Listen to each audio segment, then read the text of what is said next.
Bonjour tout le monde. Selon un sondage commandé à l'IFOP par Charlie Hebdo, il y a quelques jours, à la question suivante, je lis, en France, la loi de juillet 1881 sur la liberté de la presse autorise l'expression de critiques, y compris outrageantes, à l'encontre d'une croyance, d'un symbole ou d'un dogme religieux. Personnellement, êtes-vous favorable à ce droit de critiquer, même de manière outrageante, une croyance, un symbole ou un dogme religieux?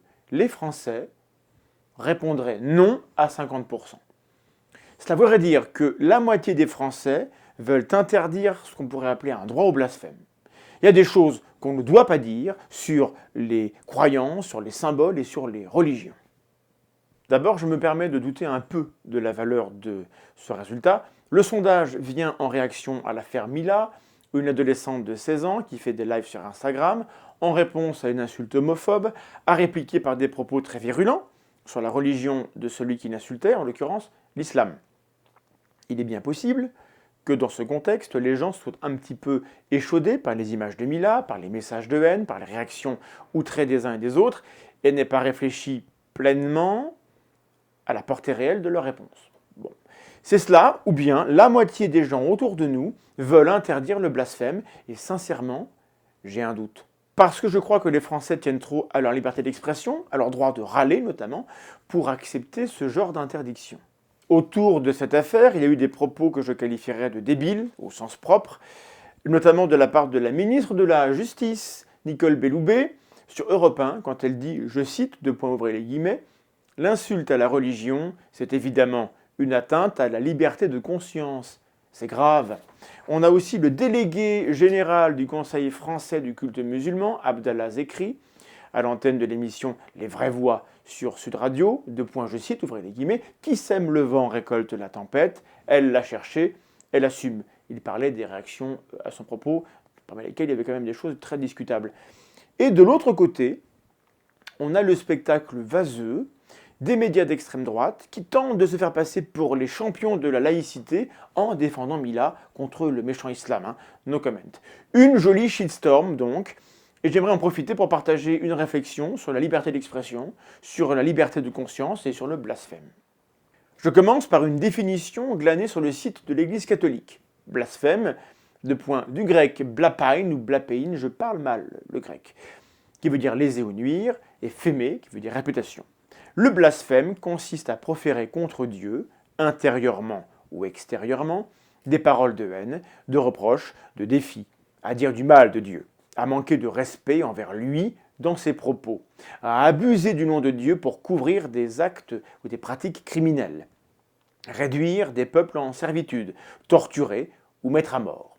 Le blasphème s'oppose directement au deuxième commandement. Son interdiction s'étend aux paroles contre l'Église du Christ, les saints, les choses sacrées. Le blasphème est en soi un péché grave.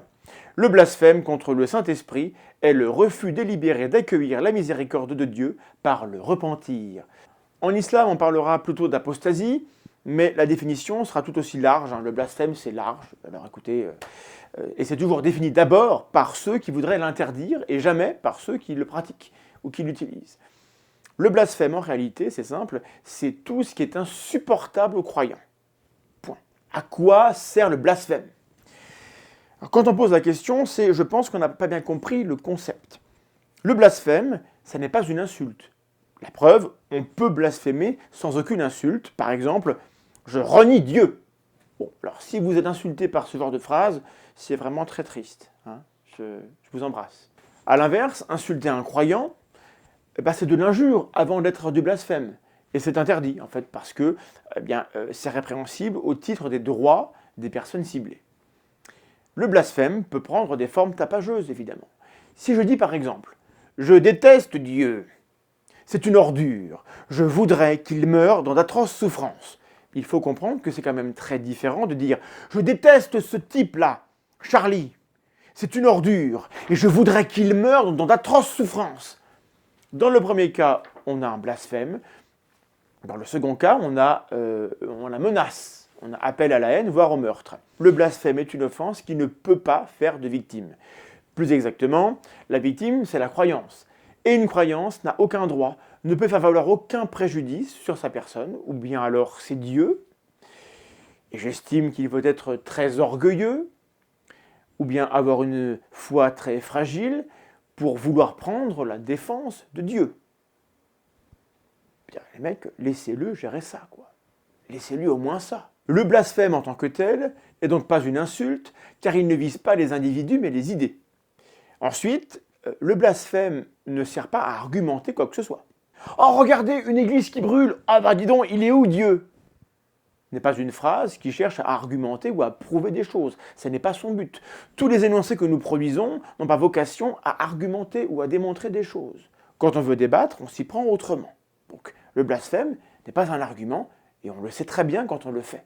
Maintenant que j'ai dit ce que n'est pas le blasphème, essayons de voir ensemble ce que ça pourrait être, le blasphème. Le blasphème, c'est la transgression d'un interdit. C'est l'affront fait au sacré.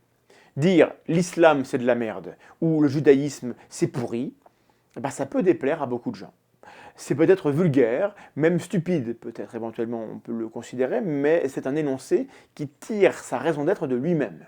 Le fait de pouvoir le dire est important, parce que c'est comme ça qu'on mesure, qu'on manifeste l'existence d'une liberté de conscience. Le blasphème n'est pas l'ennemi de la liberté de conscience, en fait c'est l'inverse. Le blasphème est un moyen de mesurer si on est autorisé ou pas à exprimer publiquement son opinion sur des questions relatives au sacré.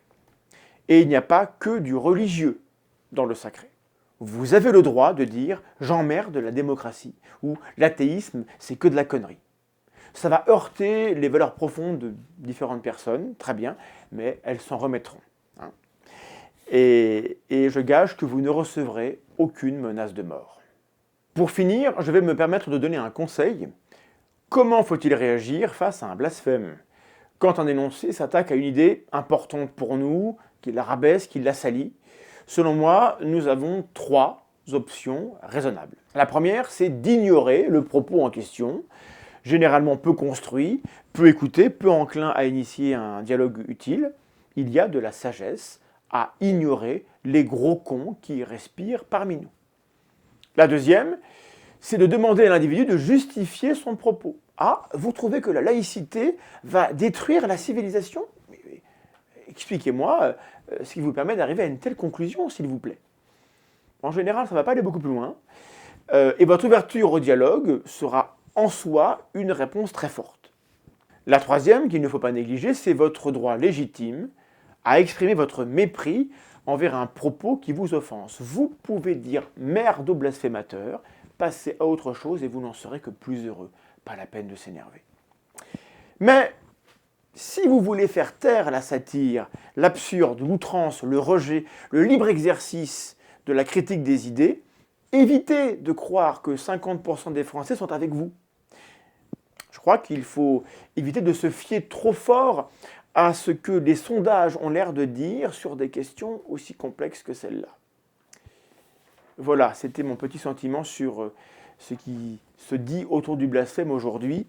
Faites attention à ce que vous acceptez de mettre dans votre tête. Voilà, à bientôt.